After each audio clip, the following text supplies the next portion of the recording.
Channel को subscribe करना ना भूलें और हमारे ताज़ा वीडियो सबसे पहले देखने के लिए बेल आइकन को दबाएं।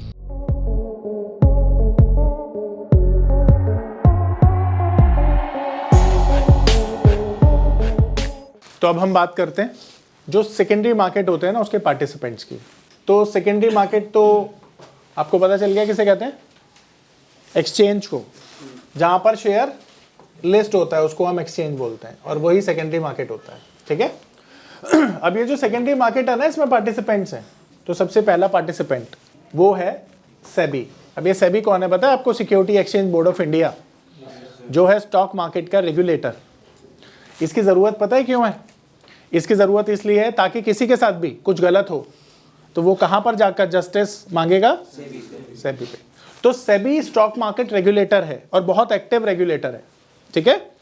इसका काम है आपके इंटरेस्ट को प्रोटेक्ट करना, आपके साथ कुछ गलत ना होने देना, और अगर गलत हो गया तो उसके लिए आपको जस्टिस देना। मार्केट में कोई भी नया नॉर्म है उसको चेंज करना, ओल्ड में अमेंड करना, सब किसका काम है? तो कोई भी नया रूल रेगुलेशन बनाया जाएगा या पुराना अमेंड किया जाएगा, सबकी सब जिम्मेदारी किसकी है? सेबी की है। इसीलिए इसको बनाया गया है। ऑफिशियली 1992 में इसको एस्टैब्लिश किया गया था और ये बहुत एक्टिव रेगुलेटर है, बहुत एक्टिव एंटिटी है जो काम करती है स्टॉक मार्केट में। हर्षद मेहता स्कैम आप सबने सुना होगा। उसके बाद ही इसको ऑटोनॉमस बॉडी बनाया गया था। वैसे तो ये 1987 में भी इस्टेब्लिश किया गया था, बट वहाँ पर इसको जो पावर्स दी गई वो 1992 के बाद ज़्यादा दी गई। ठीक है। तो सेबी क्या है समझ में आया।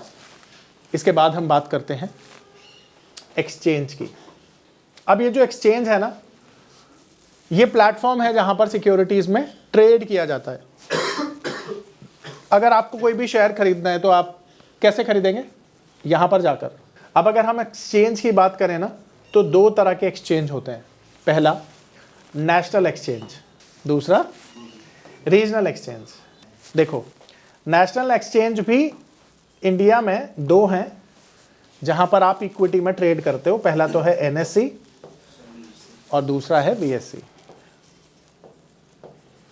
और रीजनल में अगर बात करें तो 24 रीजनल एक्सचेंजेस हैं, जिसमें दिल्ली स्टॉक एक्सचेंज, जैसे आपका आसफ अली रोड पे अगर आप गए होंगे तो वहाँ पर स्टेट्स की जो होती हैं, पर अब इनकी जो इम्पोर्टेंस है कम हो गई है। रीज़न इज़ बीइंग कि अब तो सब इलेक्ट्रॉनिक फॉर्म में ट्रेड होता है, आपके लैपटॉप से ही आप ट्रेड कर सकते हो।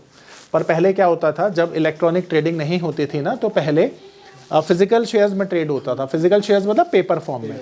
तो अगर आपको कोई भी शेयर खरीदना होता था, बेचना होता था, तो आप अपने ब्रोकर से कॉन्टैक्ट करते थे।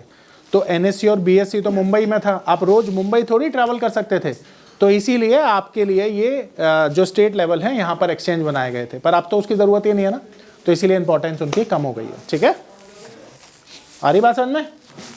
देखिए हमारे पास 24 रीजनल एक्सचेंजेस हैं और रीजनल एक्सचेंजेस वो हैं, अब तो इनकी इंपॉर्टेंस एक्चुअली ख़त्म हो चुकी है।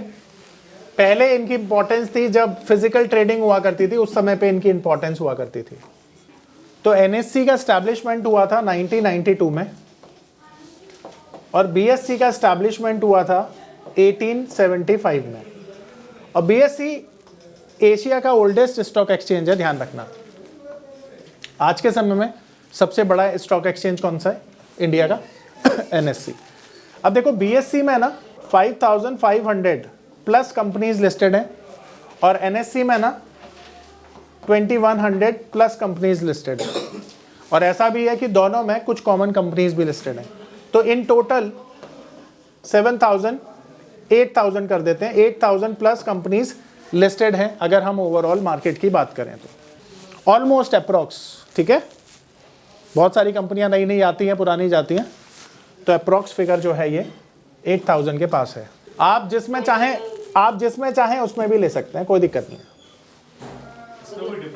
कोई डिफरेंस नहीं है, नहीं। देखो प्लेटफॉर्म है, आपके पास दो दुकानें, आप चाहें तो एनएससी में बाय करें, चाहे तो बीएससी में बाय करें, कोई फर्क नहीं पड़ता। ठीक है, आपकी इच्छा पर डिपेंड करता है। देखो ये डिपेंड करता है आपकी इच्छा के ऊपर, है ना, आपकी चॉइस के ऊपर डिपेंड करता है। आ रहा है समझ में? अब ये 8000 कंपनियां डेली बेसिस पर ट्रैक की जा सकती हैं क्या? नहीं ना, बहुत मुश्किल होगा ना। तो अब ये 8000 कंपनियों को ना हम क्लासिफाइड करते हैं सेक्टर्स में। एक है आईटी सेक्टर, एक है फार्मा सेक्टर, एक है बैंकिंग सेक्टर, एक है एफएमसीजी सेक्टर, इसी तरह से और बहुत सारे सेक्टर हैं। ठीक है, तो अब यहां पर समझने वाली बात यह है कि भाई 8000 कंपनियों को डेली बेसिस पर ट्रैक नहीं किया जा सकता, इसीलिए हम सेक्टर वाइज ना सबसे पहले ये समझते हैं कि कौन सा सेक्टर आज के दिन अच्छा कर रहा है। ठीक है, समझ लेते हैं पहले तो अब देखो ये 8000 कंपनियों में से ऐसा पॉसिबल है ना कि 300 कंपनियों से 500 कंपनियां आईटी सेक्टर से बिलोंग करती हूं, पॉसिबल है ना ये। अब एक और काम, अब ये 300 और 500 कंपनियों को भी तो डेली रिसर्च करना मुश्किल हो गया है ना, और आसान करते हैं इसको। तो हम क्या करते हैं, ये आईटी कंपनियों के लिए ना आईटी इंडेक्स को देखते हैं, जो केवल हमें ये बताएगा कि आज के दिन आईटी कंपनियां कैसा कर रही हैं। ठीक है, एग्जाम्पल के तौर पर आईटी कंपनी की वैल्यू चल रही है इस वक्त, मान लेते हैं 33,000, और आज के दिन ये 500 पॉइंट ना प्लस में काम कर रहा है। तो इसका मतलब क्या हुआ बताओ, कि आज आईटी कंपनियां बुलिश हैं, आईटी कंपनियां आज तेजी में काम कर रही हैं। तो आज के दिन आईटी सेक्टर में बाय करके पैसा बनाया जा सकता है, सही है गलत, बनाया जा सकता है। तो आपको हर एक पर्टिकुलर सेक्टर के लिए एक इंडेक्स एलोकेट किया जाता है, जिसे देखकर आप ये अंदाजा लगाते हैं कि आज के दिन पर्टिकुलर स्टॉक कैसा काम कर रहा है, जिससे कि आप पर्टिकुलर सेक्टर को सेलेक्ट कर पाएं, क्योंकि 8000 शेयर्स को सेलेक्ट करना नेक्स्ट टू इम्पॉसिबल है। तो हर एक मेजर सेक्टर के लिए एक इंडेक्स होता है जिसको हम कहते हैं सेक्टोरल इंडेक्स। क्या कहते हैं? और सेक्टोरल इंडेक्स क्या जानकारी देता है? किसी भी पर्टिकुलर शेयर उस सेक्टर की इंट्राडे की जानकारी, कि कोई सेक्टर आज के दिन कैसा परफॉर्म कर रहा है, जिससे आपको ये पता चले कि आज इस कंपनी के इस सेक्टर के शेयर खरीदकर पैसा बनाया जा सकता है, या आज के दिन इसको खरीदना नुकसान का सौदा रहेगा। एग्जाम्पल के तौर पर मान लेते हैं निफ्टी ऑटो। तो जैसे नाम से ही आपको पता चल रहा है मैं ऑटो सेक्टर की बात कर रहा हूं। अगर ऑटो सेक्टर आज के दिन 300 पॉइंट्स डाउन चल रहा है, तो क्या इस ऑटो सेक्टर में आज के दिन बाय करके पैसा बनाया जा सकता है? नहीं ना। तो आपको समझ में आ गया कि आज ऑटो सेक्टर में पैसा नहीं बनेगा, तो आज मारुति नहीं खरीदेंगे, आज आप टाटा मोटर्स नहीं खरीदेंगे, अशोक लेलैंड नहीं खरीदेंगे। ऐसे समझ रहे हो? आज के दिन क्या खरीदोगे? टीसीएस खरीदोगे, विप्रो खरीदोगे, और आईटीसीएस खरीदोगे। तो समझ में आ रहा है ना सेक्टर इंडेक्स क्या होता है? परफेक्ट। अब ये जो मैंने आपको बताया ना एनएससी, ये 2100 प्लस कंपनीज में से बेस्ट ऑफ द बेस्ट कंपनियां होती हैं 50, और ये 50 best of the best company होती हैं निफ्टी, यानी एक इंडेक्स में, यानी हम बोलते हैं निफ्टी 50 बोलते हैं टेक्निकली से, निफ्टी 50। यानी निफ्टी 50 क्या है? एनएससी को रिप्रेजेंट करने वाला एक इंडेक्स जो पूरे मार्केट को रिप्रेजेंट कर रहा है। तो इसे कहते हैं मार्केट इंडेक्स। क्या बोलते हैं इसे? तो इसको बोलेंगे हम मार्केट इंडेक्स। ठीक इसी तरह से बीएससी है, तो बीएससी में 5500 प्लस कंपनीज में से best of the best 30 company है, जिसे बोला जाता है सेंसेक्स 30। अब ये सेंसेक्स 30 भी क्या है? मार्केट इंडेक्स है। अब निफ्टी और सेंसेक्स क्या हो गए? दोनों के दोनों मार्केट इंडेक्स हो गए ना। अब मजे की बात ये है कि इसकी जो 30 कंपनी है और इसकी जो 50 कंपनी है, 95 कंपनीज दोनों इंडेक्स में सेम है। ठीक है, तो इनको बोला जाता है मार्केट इंडेक्स। तो आप देखोगे कि अगर आपको ये जानना है कि पर्टिकुलर डे में पूरा इंडियन मार्केट, स्टॉक मार्केट कैसा कर रही है, तो आप किसको देखोगे? निफ्टी और सेंसेक्स को। पर अगर आपको देखना है कि कोई पर्टिकुलर इंडेक्स कैसा कर रहा है या पर्टिकुलर सेक्टर कैसा कर रहा है, तो क्या देखोगे? सेक्टर इंडेक्स देखोगे। सेक्टर इंडेक्स से आपको पता चलेगा मुझे कौन से आज सेक्टर खरीदकर पैसा बनेगा। ठीक है, और मार्केट इंडेक्स देखकर आपको पता चलेगा कि ओवरऑल मार्केट का सेंटीमेंट कैसा है। ठीक है, अब मुझे एक बात बताओ, अगर आज के दिन निफ्टी 500 पॉइंट ऊपर चली जाए, सेंसेक्स 1000 पॉइंट ऊपर चली जाए, तो आप क्या बोलोगे? आज मार्केट तेज है। तो आज मार्केट में पैसा लगाने का सही समय जब तेजी होगी तो। और अगर मार्केट आज 200 पॉइंट नीचे है तो क्या बोलोगे? मार्केट डाउन है। पर अगर आज आईटी सेक्टर 1000 पॉइंट चला हुआ है, तो आज क्या बोलोगे? आज आईटी सेक्टर तेज है, आज आईटी सेक्टर में पैसा बन सकता था, यही बोलोगे ना। आज मौका है, आ रहा है समझ में? परफेक्ट। तो अब यहाँ किसी का कोई डाउट है? सवाल पूछ सकते। अब देखो मनी कंट्रोल पे ग्लोबल मार्केट दिख रही है और ये स्टॉक मार्केट दिख रही है आपको। तो अगर हम स्टॉक मार्केट को सेलेक्ट करते हैं, ठीक है, वैसे ये पेज है बहुत सारा अच्छी इन्फॉर्मेशन इस पेज में आपको मिल जाएगी, ठीक है।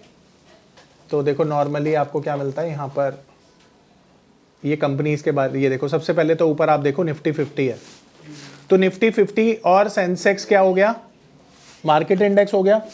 तो आज मार्केट गिरी हुई है, आप देखो है ना, आज 700 पॉइंट जो है सेंसेक्स गिरा हुआ है, 200 पॉइंट आज निफ्टी गिरी हुई है। तो पहली तो आपको ये इन्फॉर्मेशन हो गई कि भाई मार्केट आज नीचे है अभी तक, है ना। अब दूसरा आप ये देखो कि निफ्टी बैंक, निफ्टी आईटी ये भी गिरे हुए हैं। ये है क्या वैसे, निफ्टी बैंक सेक्टर इंडेक्स, जो क्या बता रहा है आज बैंकिंग कैसा कर रहा है, यही तो बता रहा है। अब बैंक आज अच्छा कर रहा है क्या, नहीं कर रहा ना। अच्छा ये देखो निफ्टी आईटी भी गिरा हुआ है, पर क्या कुछ और चल रहा है, तो व्यू मोर में जाकर देखते हैं एक बारी। तो व्यू मोर में ना हमें और इंडेक्स के बारे में पता चलेगा। ये देखो सारे लॉस में, हाँ आज तो सारे लॉस में चल रहे हैं। तो यहां पर जैसे देखो ये इंडेक्स हैं सारे के सारे। अब ये ना निफ्टी 50 के शेयर्स हैं, देख रहे हो ये सारे के सारे। तो आज पावर अच्छा कर रहा है। अब नॉर्मली हम ये इंडेक्स पे ऑल इंडाइसेस में जाकर देखते हैं, तो यहाँ पर पता चल जाएगा हमको। ये देखो ये एनएससी की वेबसाइट है, यहाँ भी अगर हम जाएंगे तो यहाँ भी हमें सेक्टर मिल जाएंगे सारे ना। तो अब देखो यहाँ पर ये सारे के सारे सेक्टर हैं, ये ज़्यादा अच्छे हैं। देखो निफ्टी बैंक का है, फाइनेंशियल सर्विसेज का है, ठीक है, एफएमसीजी का है, हेल्थ केयर पे का है, आईटी का है, मीडिया का है। तो ये सारे के सारे सेक्टर्स हैं, ठीक है, देख रहे हो आप। अब जैसे निफ्टी ऑटो देखते हैं एक बारी, ठीक है। तो ये क्या डेफिनेशन है इसकी। अब अगर आप देखना चाहते हैं निफ्टी नॉर्मली, नहीं वो वैसे नहीं आएगा, डेफिनेशन है मार्केट डेटा। चलो ये तो लिस्ट हो गई, लिस्ट तो आपको पता चली गई। ये देखो ये सारी वैल्यू आ रही है, आप देख पा रहे हो, ये सारी की सारी वैल्यू आपके सामने आ रही है। ये इंडेक्स आ गए, ठीक है। तो आप देखो सारे के सारे तो नीचे गिरे हुए हैं, पर कौन सा तेज है आज, देखो रियल्टी तेज है, निफ्टी रियल्टी है ना, बाकी सारे तो डाउन ही है। तो ओवरऑल सारी मार्केट डाउन है, पर आज निफ्टी रियलिटी और स्मॉल कैप और mid cap, sorry India VIX तो छोड़ दो, ये ट्रेड नहीं होता, सिर्फ स्मॉल कैप और दूसरा कौन सा था, रियलिटी, सिर्फ इसमें तेजी है।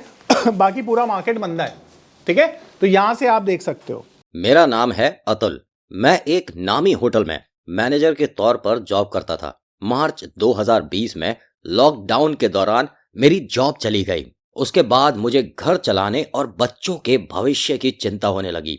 फिर मैंने शेयर मार्केट के फील्ड में ऑनलाइन कुछ करने का प्लान किया, लेकिन मुझे शेयर मार्केट का ABCD भी नहीं आता था। फिर मैं एक ऐसे प्लेटफॉर्म को खोजने लगा जो मुझे घर बैठे सही और सरल भाषा में शेयर मार्केट में ट्रेडिंग करना सिखा सके। तभी मुझे मिला NIFM का online education platform www.onlinenifm.com। NIFM के ऑनलाइन एजुकेशन प्लेटफॉर्म पर बहुत से ऐसे कोर्स थे जिनसे मैं अपने स्टॉक मार्केट में इन्वेस्टमेंट और ट्रेडिंग के सपनों को पूरा कर सकता था, जैसे कि stock market trading beginners course, NIFM certified smart investor course, advance level smart investor course, technical analysis course, fundamental analysis course, options trading strategies, research analyst certificate course, diploma in financial market course और ना जाने ऐसे बहुत से course उपलब्ध हैं।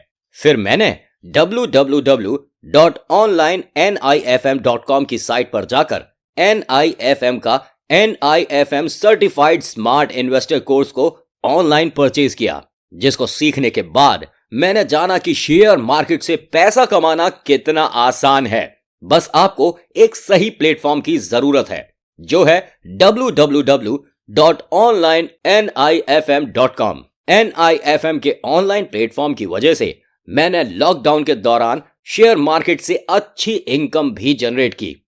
Thanks NIFM, जिसकी वजह से आज मैं एक होटल मैनेजर से प्रोफेशनल ट्रेडर बन पाया। कॉल 8588868475 और विजिट www.onlinenifm.com।